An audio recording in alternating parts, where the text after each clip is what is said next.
guys, welcome to my kitchen. Today we are making one of my very favorite comfort foods of all time, easy grits from scratch. If you've never made grits before, you are not going to believe how easy they are to make.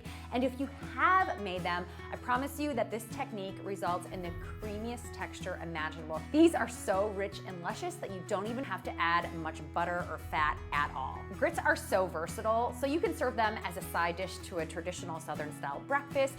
Personally, I love to serve grits as a base for grilled meats or vegetables or fish. They are absolutely delicious under my coconut shrimp and kale. It is one of my favorite meals of all time. I will definitely link to that below. But to be honest, I could just eat these straight out of the pot with a spoon. I would just dive into the pot if I could. Okay, I can't wait to get cooking, so let's head to the kitchen. And don't forget to hit that subscribe button below so you don't miss out on any of my easy recipes and tips.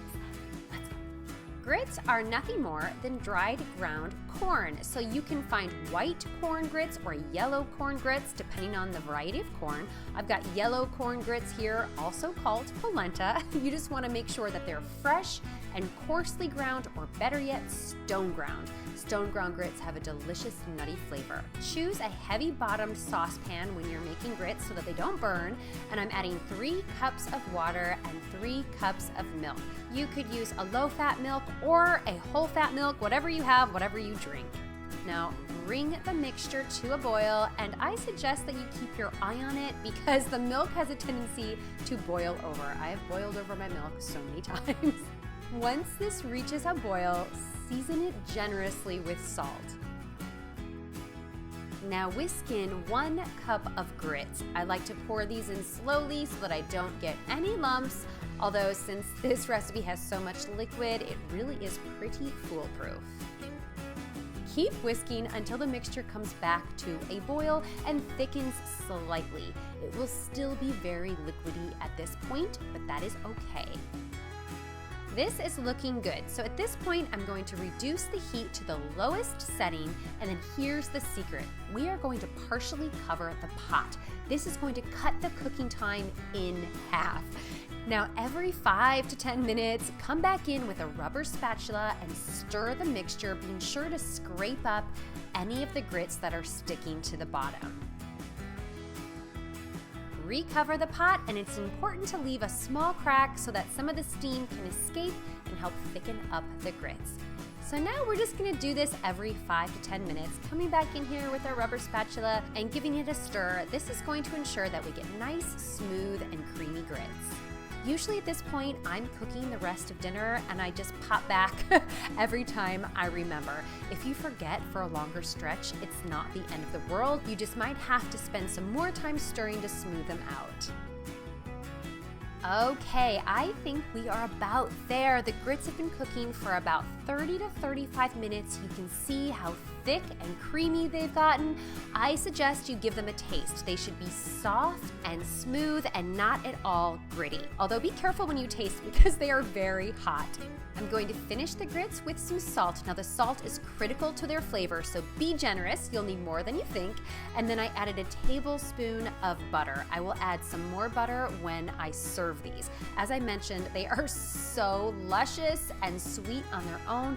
You really don't need much fat at all. Although by all means, if you want to add more, go for it. You could even stir in a handful or 2 of grated cheddar cheese or Parmesan cheese. You can make the grits up to 30 minutes in advance. Just drizzle them with a little bit of milk, cover them, and then let them sit at room temperature until you're ready to serve. When you're ready, just reheat them and give them a good stir. You can always add more milk if needed. You can serve the grits straight out of the pot, but I have transferred them to a serving bowl. I'm just evening out the top and adding another tablespoon of butter. That butter will slowly melt across the top of the grits.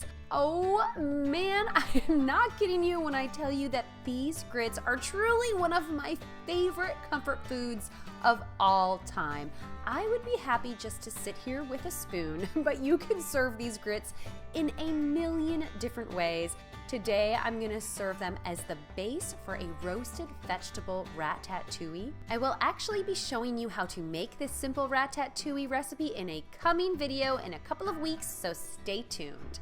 Instead of the ratatouille, you could go for grilled or roasted or braised meats or fish. Pretty much any kind of meat or vegetable works great here. I just shaved some fresh Parmesan cheese over top. This is one of my favorite meals. It's perfect any time of year. Now listen, the grits are also delicious with breakfast as a traditional accompaniment to eggs and sausage or maybe some collard greens. You guys, the sky is the limit. Thank you so much for tuning in. I really hope you like these grits as much as I do. Don't forget to subscribe to get all of my recipes, and I will see you next time.